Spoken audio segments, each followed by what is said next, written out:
Bonjour à tous et bienvenue chez Bourse Profit pour cette nouvelle vidéo. Aujourd'hui, on se retrouve sur les graphiques pour parler de tendances, pour identifier des tendances, pour également parler de théorie d'eau, pour tracer des trendlines, donc tout ce qui est au niveau de la visualisation des tendances. Ça va être une application d'une vidéo qu'on a faite précédemment où on a déjà parlé des tendances et parlé de la direction du marché. Donc je vous invite à vous approcher de cette vidéo dans un premier temps si vous avez des notions assez faibles là-dessus, puis ensuite revenir sur cette vidéo pour un petit peu mieux comprendre les notions qu'on va aborder. Donc aujourd'hui, on va parler de trendline et tout simplement d'identification, excusez-moi, de la direction du marché, de la tendance que prend le marché.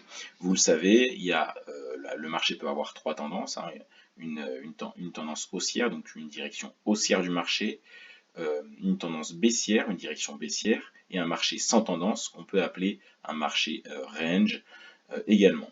Donc là, on se retrouve sur le GBP/USD, donc sur une paire de devises, sur le marché du Forex en H4, et puis on va identifier des trendlines. Alors les trendlines, c'est tout simplement une ligne qui va, donc on l'appelle également ligne de tendance en français, donc ce sont des lignes qui vont relier les points bas ensemble, et donc ça va être des lignes qui vont tout simplement matérialiser la direction que prend le marché, et avec une certaine précision, on peut savoir quand cette direction du marché va être rompue, ou justement quand elle va prendre de l'importance. Donc ça va nous donner pas mal quand même d'informations sur la force du mouvement en question. Donc là par exemple, on voit que le marché assez rapidement est en tendance haussière, et donc on peut tracer cette ligne là, et on voit que cette ligne là a eu donc deux rebonds après celui-là, a été touché on va dire par trois fois, et donc si le prix revenait à ses abords là, il y aurait quand même de la part des investisseurs une certaine sensibilité. Une trendline ne veut pas dire qu'on ne peut pas en tracer une autre, c'est-à-dire tout comme les supports et les résistances que j'évoquais dans la dernière vidéo, on peut hiérarchiser, donner de l'importance à certaines trendlines. Donc là, on est dans un marché haussier, mais on peut tracer d'autres trendlines haussières encore. À partir de ça, on peut tracer une trendline dans une autre trendline. Et c'est-à-dire que moi, je vais aller un petit peu contre quelque chose qui vient assez souvent, c'est-à-dire que quand on trace une trendline, on change de tendance. Pas forcément. Là, on est dans un marché haussier, et on voit que cette trendline est à l'intérieur et comprise dans cette trendline-là. Si cette trendline est cassée, on l'a travaillé pendant une certaine durée. Si elle est cassée, ça ne veut pas dire qu'on sort de la tendance haussière. Mais on peut très bien casser cette trendline-là et revenir, travailler la trendline, on va dire un petit peu primaire, la trendline de fond, et rester implanté dans cette tendance haussière. Donc vous voyez, tous les marchés fonctionnent par direction, et on peut très facilement tracer généralement des trendlines. Ça se fait assez facilement, et c'est d'une efficacité non négligeable. Finalement, les supports et résistances horizontaux sont également des trendlines. Ça nous indique un marché sans tendance, donc c'est une forme là où on voit voilà, que le marché est sans direction. On a du mal à identifier les tendances, et il y a, on va dire, des tendances mineures. Dans les ranges, il y a des petites tendances, des sortes de micro-tendances, mais quand on voit le marché globalement, on n'arrive pas à identifier le sens que veulent donner les investisseurs au marché. Donc voilà, les marchés tout simplement fonctionnent par tendance haussière, par tendance baissière, par range, et voilà, donc c'est ça l'utilité des trendlines. Donc la théorie de dos, ça revient également à une identification des tendances. La théorie de dos, par exemple dans une tendance haussière, c'est d'identifier des plus bas de plus en plus haut. Donc c'est ce qu'on va faire, là. On voit donc là, on a un premier plus bas qui va marquer le changement de direction du marché. Et donc on a un deuxième plus bas qui lui est plus haut que le premier. Donc voilà, un troisième plus bas à cet endroit-là, qui est également plus bas que le précédent juste ici. On a un quatrième, un cinquième plus bas même ici, j'ai oublié de tracer. On a un cinquième plus bas, donc on voit voilà, que les plus bas sont toujours tout simplement plus haut que le précédent. Et on peut également faire pareil sur les plus hauts. Ici, on a un premier pic, un premier sommet. On en a un deuxième ici qui est plus haut. On peut en visualiser un également là. Et donc voilà, hein, je ne vais pas tous les tracer, ça prend un peu de temps. Mais là, on a un plus haut ici, qui est également plus haut que le précédent. On a un nouveau plus haut, qui est également plus haut que le précédent. Donc voilà, dans une tendance haussière, les plus hauts sont plus hauts que les précédents, sont de plus en plus hauts tout simplement, et les plus bas sont également de plus en plus hauts. C'est ce qui marque, c'est ce qui matérialise une tendance haussière. Dans une tendance baissière, c'est l'inverse. Les plus bas sont de plus en plus bas, et les plus hauts sont également de plus en plus bas. Alors que dans un marché en range, on ne peut pas vraiment identifier. Là, on a un, un creux ici. Ce creux-là va être aux abords du creux précédent. Puis toujours, ce creux-là va être un tout petit peu plus bas que celui précédent, mais au même niveau que celui d'avant. Et puis là, on a un plus bas également, hein, qui est un tout petit peu au-dessus. Donc voilà, on n'arrive pas à identifier vraiment la direction que prend le marché. Ici, c'est pareil, hein. On n'arrive pas. Donc là, ça c'est plus haut que le précédent, plus haut que le précédent. Mais là, on revient plus bas. Donc voilà, on n'arrive pas à identifier tout simplement de direction, tout simplement soignée, de direction appliquée que prend le marché. Donc voilà. Et quand on analyse des trendlines, il y a quelque chose également qui est assez important à voir, c'est la pente, le degré de la pente que va avoir tout simplement cette trendline.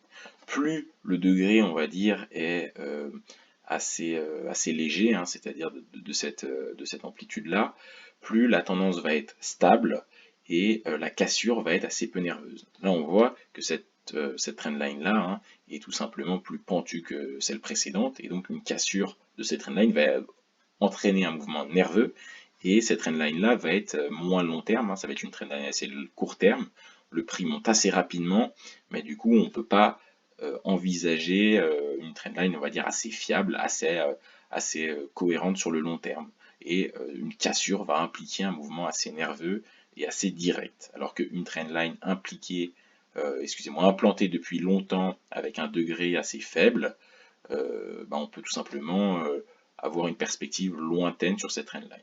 Donc il faut vraiment essayer de hiérarchiser les trendlines de par leur amplitude, hein, leur degré de pente tout simplement, et de par leur unité de temps. C'est comme les supports et résistances. Donc là, on est en 4 heures, hein, mais si on visualise des trendlines à d'autres niveaux, par ici, par exemple en M15, eh ben, il faudra toujours se référer, mettre plus d'importance du moins aux trendlines qui sont sur des unités de temps plus importantes. C'est pour ça qu'il faut hiérarchiser euh, ce qu'on voit. Si on va en weekly et qu'on trouve des trendlines qui sont implantées depuis 4 ans, 5 ans, il faudra mettre de l'importance sur la direction du marché via cette trendline depuis X années. Donc voilà, c'est pour ça que toutes les trendlines n'ont pas la même importance, et également par les amplitudes de ces dernières. Donc il faut vraiment tout simplement bien comprendre comment la trendline est faite, le nombre de contacts qu'il y a entre le marché et la trendline, l'amplitude avec la trendline, la longueur de la trendline. Il faut prendre toutes ces caractéristiques-là pour tout simplement analyser correctement le marché.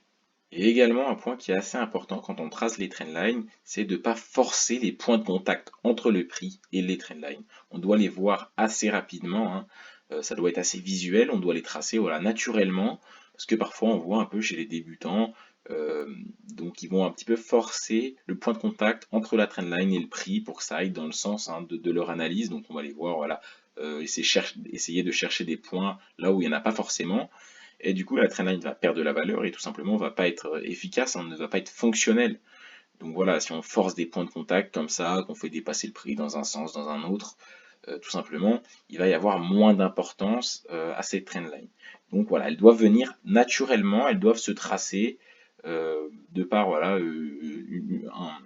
quelque chose de visuel en fait finalement. Là on voit que les points de contact s'alignent très facilement et que on ne cherche pas les points de contact, on ne cherche pas à avoir une trendline là où il n'y en a pas forcément. Ça doit être assez, voilà, assez visuel, assez accessible, assez naturel.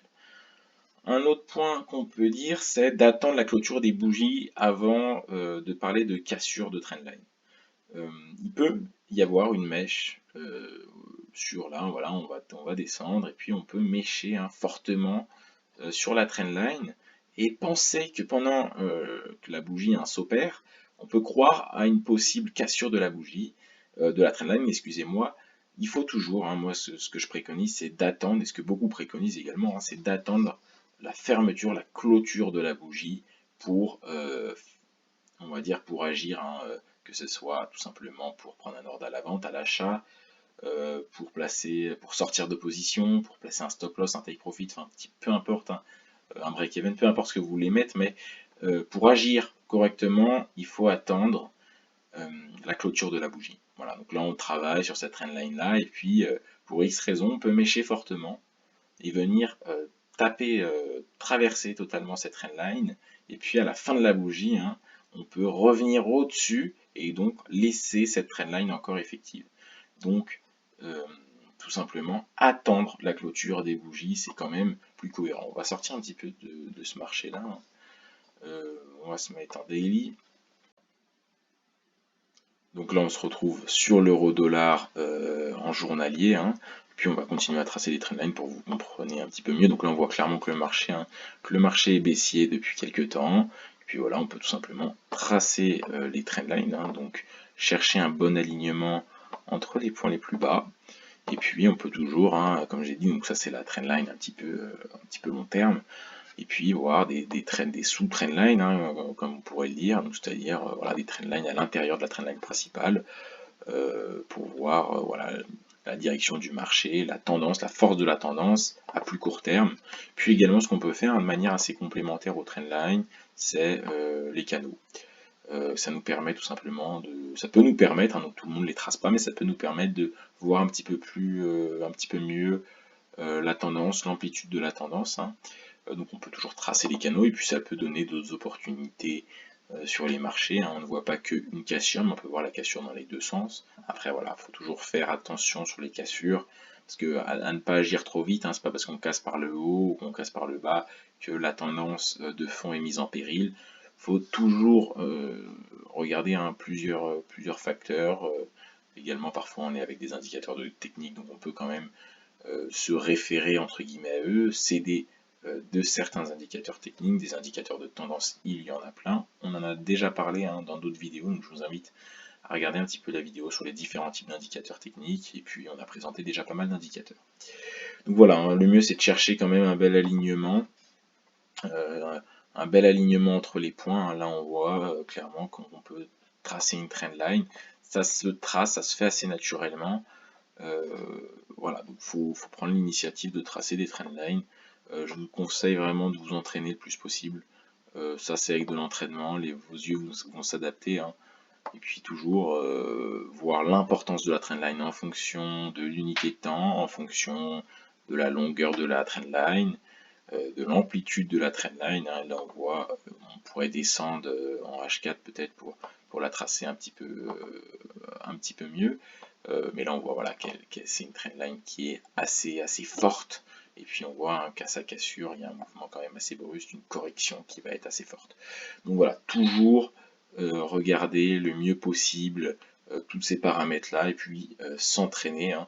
Les trendlines ça permet de tracer pas mal de choses, hein. Et puis ça nous donne beaucoup d'informations. C'est comme les supports et les résistances, hein, c'est des notions vraiment classiques. C'est tout simplement des informations directement sur le prix. Donc vous n'êtes pas les seuls à voir ces informations-là. Donc elles ont vraiment de l'importance, et je vous conseille vraiment de vous entraîner sur des notions classiques comme ça. Parce que dans votre trading, en fait, vous allez vous rendre compte que c'est les notions les plus simples qui sont excusez-moi, les plus utiles. Donc merci de m'avoir écouté. Si cette vidéo vous a plu, je vous invite à la liker, je vous invite également à vous abonner, hein. On sort 2 vidéos par semaine, une le mercredi, une le dimanche. Vous pouvez également nous suivre sur Instagram et regarder notre site internet qui sont dans la description. Merci de m'avoir écouté, et à une prochaine vidéo.